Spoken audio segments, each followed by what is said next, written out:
What is going on, people? Welcome to Ricky Moto PH. What we have here is the DJI Osmo Action 4, ang pinakabagong action camera ng DJI and probably the best action camera ngayon. But the question is, ito ba talaga yung the best? And is this a good choice, especially when it comes to moto vlogging? So lahat ng yan pag-uusapan natin ngayon, and I will help you decide whether you should get this camera or not.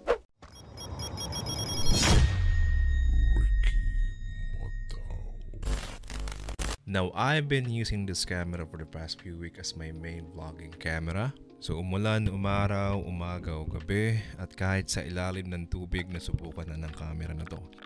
Ibabahagi ko sa inyo kung ano yung mga positive and negative experience ko sa paggamit ng action camera na to. And this camera, is this even a match? Kaya ba nitong sumabay sa pinakabagong GoPro Hero 12? This is not sponsored by DJI at ang opinyong ibibigay ko sa inyo about this is purely user experience lang. Pure honest opinion, and this is coming from a perspective ng isang moto vlogger. So this is everything that comes with the standard combo. Isang locking screw. Meron din isang curved base mount. Okay, perfect to sa mga helmet, guys. Isang magnetic adapter. Okay, ito. Yan. This makes switching to different mounting position or location super easy, guys. Sobrang daling maglipat-lipat ng location ng ating action camera. And since the Action 4 is magnetic, no? This will easily slide on. Yan. Pag narinig nyo na yung kanyang parang may tick sound yun eh. Yan.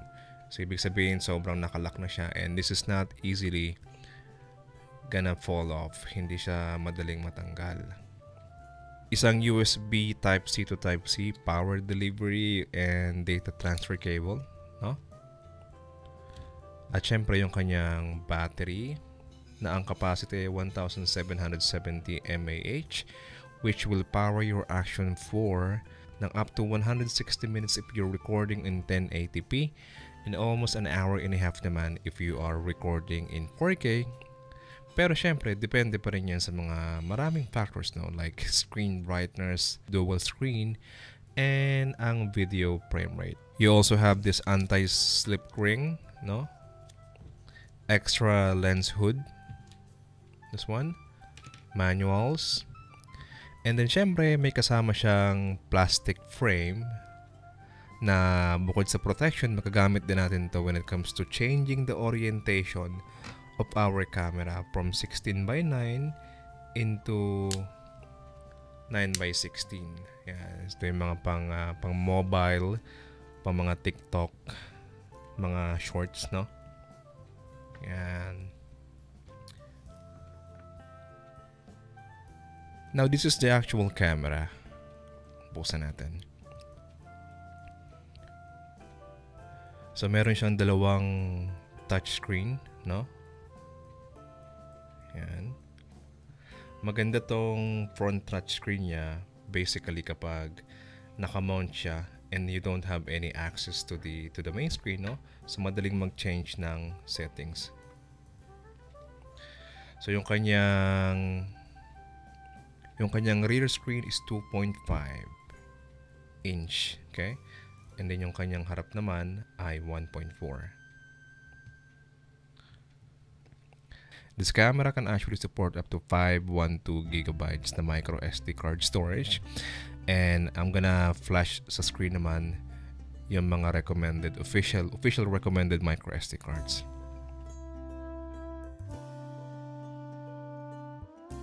This camera is waterproof up to 18 meters without the official DJI waterproof case, okay? And 60 meters naman using the DJI waterproof case. Mabuhay pa kaya itong batang to? Kung ako sa'yo, umuwi ka na sa inyo.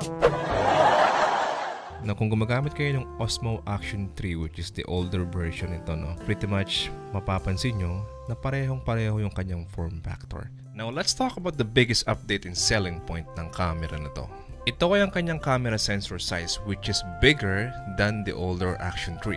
Gumagamit na siya ngayon ng 1/1.3 inch na sensor size versus the older Action 3 na gumagamit lamang ng 1/1.7 inch na sensor size. Now, para sa hindi mga nakakaalam na mas malaking camera sensor size ay mas okay siya when it comes to low light condition o environment.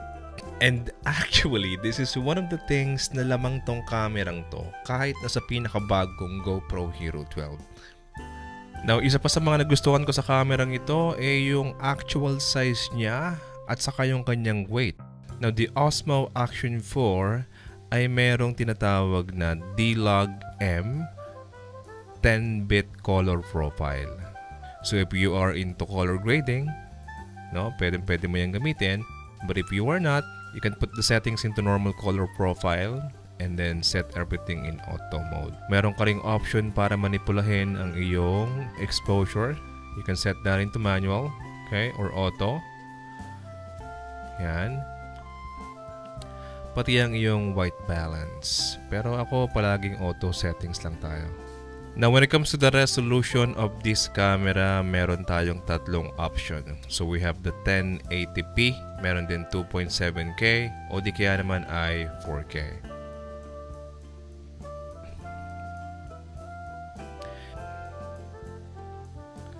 Now, tungkol naman sa frame rate, meron tayong option. Ang pinakamataas ng ating frame rate ay basically 240 FPS.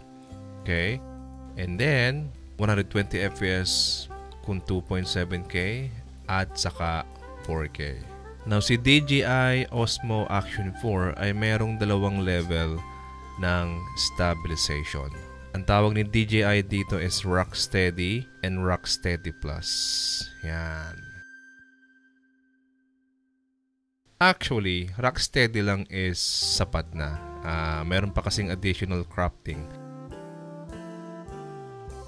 Diba? Kita nyo lumiliit siya. Now, ang camera na to ay meron din tinatawag na loop recording. Basically, hindi lang siya pang regular camera or motovlogging. Pwede rin siyang dashcam. You don't have to worry about losing memory while documenting or recording your rides for your security. So, meron tayong option na unlimited, like dire-diretso lang. 5 minutes, 20 minutes, 1 hour. Actually, 5 minutes is okay. Yan yung ginagamit ko when it comes to lip recording. And also, this camera has the option. Meron tong tinatawag na hyperlapse and time-lapse. Yung time-lapse is when you are shooting a video na yung camera mo ay in a stable position. Hyperlapse naman is when you're shooting a video and the camera is moving.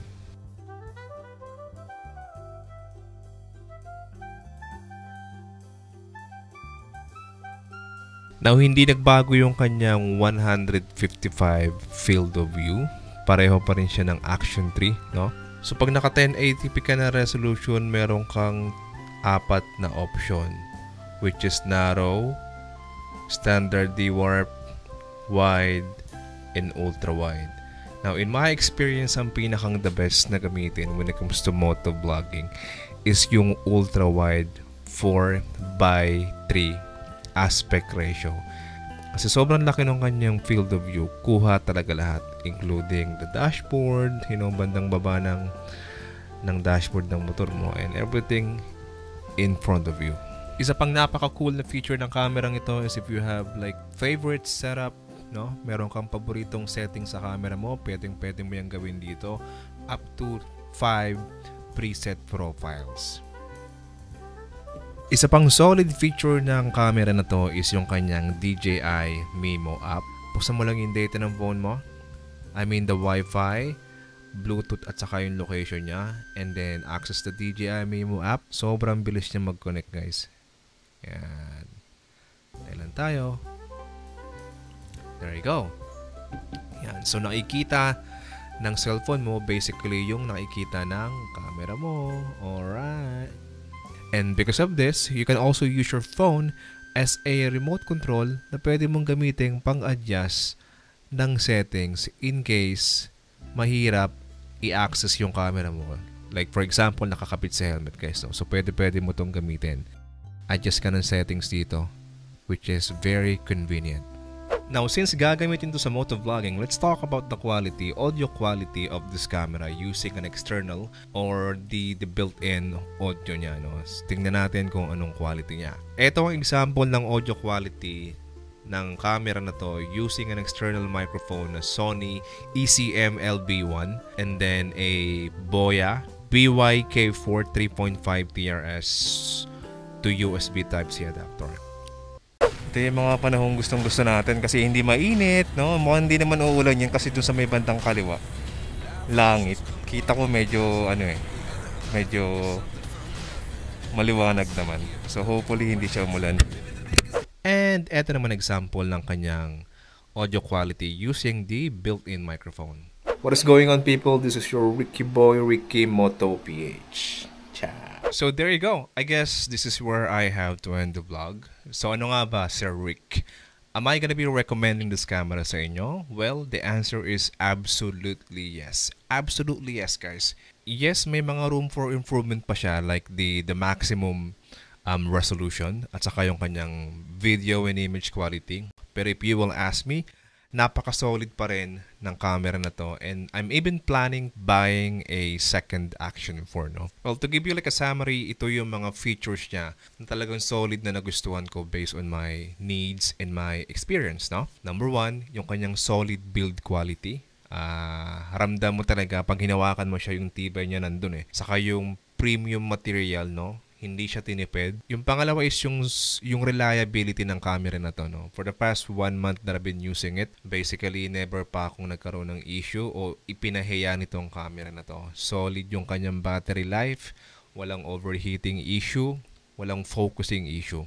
Pangatlo is yung kanyang audio quality at saka yung when it comes to the accessory, yung mga accessory na kailangan mo when it comes to external microphone, yung adapter, no? Hindi siya kasing mahal kumpara sa ibang cameras out there, action cameras out there. Pang-apat na nagustuhan ko yung kanyang dual touchscreen option, no? Solid yon, especially kapag wala kang access doon sa kanyang main screen. For example, pag nakakabit sa helmet, no? Syempre mahihirapan kang i-adjust yung settings mo. So yung dual screen niya is basically magagamit mo as an easy access para mapalitan mo yung settings ng camera mo, no? Ang ganda rin ng kanilang magnetic, mounting system na pinapadali yung buhay natin when it comes to switching camera position. Sobrang ganda nun, nagustuhan ko talaga yon. Ito yung panglima, which is solid rin talaga yung kanyang sensor size, no? At the time of this recording, basically si DJI Osmo Action 4, siya yung may pinakamalaking CMOS camera sensor size, no? And because of that, yung performance niya sa low light, no, is much better kumpara dun sa ibang action camera, even the GoPro Hero 12. Alright, so there you go. Once again, thank you for watching. This is your boy, your sweet boy, Ricky Boy po ng Ricky Moto PH. See you on the next episode. Have a great day, people. Bye.